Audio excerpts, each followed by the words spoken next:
Je rappelle que vous êtes en direct sur Dakaractu et ça fait plaisir également de vous tendre le micro et de vous poser la question à savoir concrètement vous êtes au niveau donc de ce dialogue, à quel titre? Et aussi, bon, il y a certains qui se posent la question que qu'est-ce qu'il fait au dialogue alors que son parti a boycotté. Alors, qu'est-ce que vous leur répondez concrètement? Bon, d'abord, je suis là au titre de maire de la commune de Kaffrine. Le président de la République m'a fait l'honneur de m'inviter en tant que maire d'une capitale régionale. C'est vrai, je suis dans un parti politique qui a décidé souverainement de ne pas participer au dialogue. Telle n'a pas été ma position, que j'ai exprimée dans les instances où il fallait l'exprimer. Et lorsque j'ai reçu l'invitation, j'en ai informé le parti, j'en ai informé le président du parti, et qui ont tous pris acte de ma décision de participer à ce... Vous êtes en désaccord avec votre parti par rapport à la participation au dialogue? Je considère que le dialogue est consubstantiel à la démocratie. Tous les efforts que le président Macky Sall a fait pour arriver à un pays apaisé, un pays pacifique, tous les efforts que le président Macky Sall a fait pour instaurer une journée nationale du dialogue ne doivent pas être vains, quelles que soient par ailleurs les considérations politiques que nous avons par rapport au régime. Cela est clair. Mais maintenant, je considère qu'il faut toujours chaque chose à son temps. Aujourd'hui, nous sommes dans le temps de la République.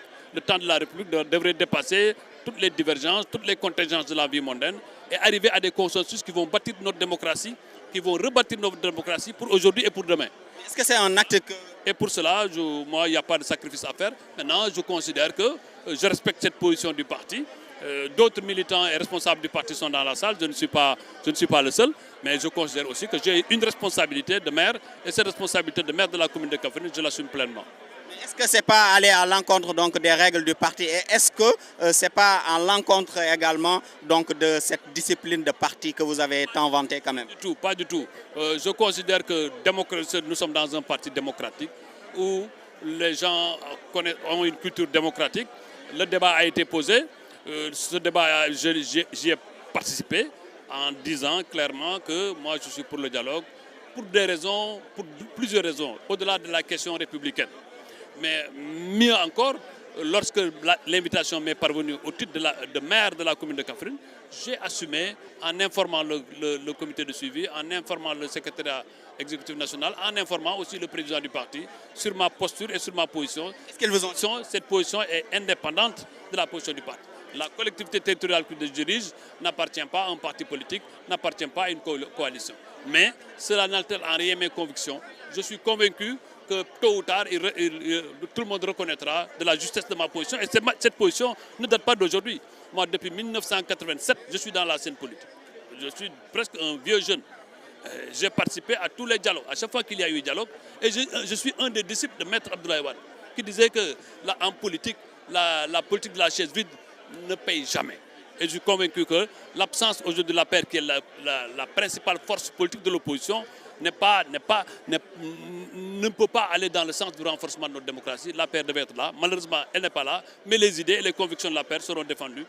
Une dernière question par rapport à ce dialogue, par rapport au discours que vous avez entendu. Aujourd'hui, on a entendu également un président qui appelle à l'unité, qui appelle donc à cette cohésion autour d'un consensus. Alors, quelle est la lecture que vous en faites? Oui, pour la cérémonie de ce matin, c'est une cérémonie protocolaire, c'est une cérémonie d'ouverture. Nous avons entendu toutes les forces politiques, sociales de ce pays, la société civile, etc. Tout le monde s'est exprimé et c'est une bonne chose.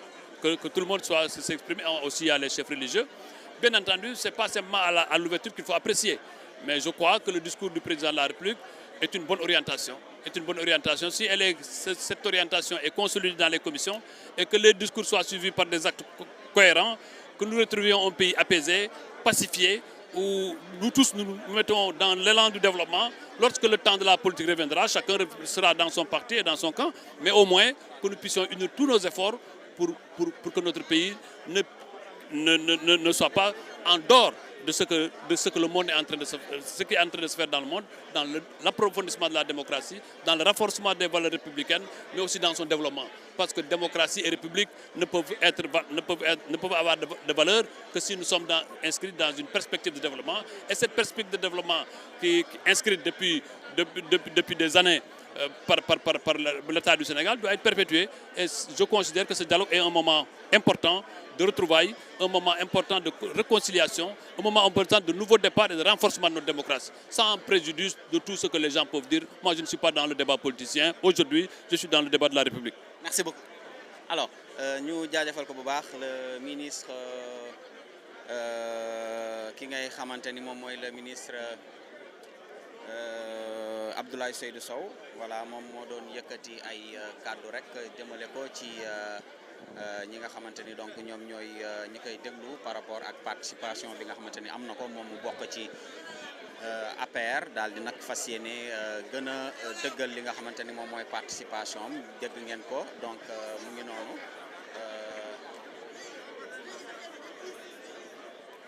voilà ñu Oustaz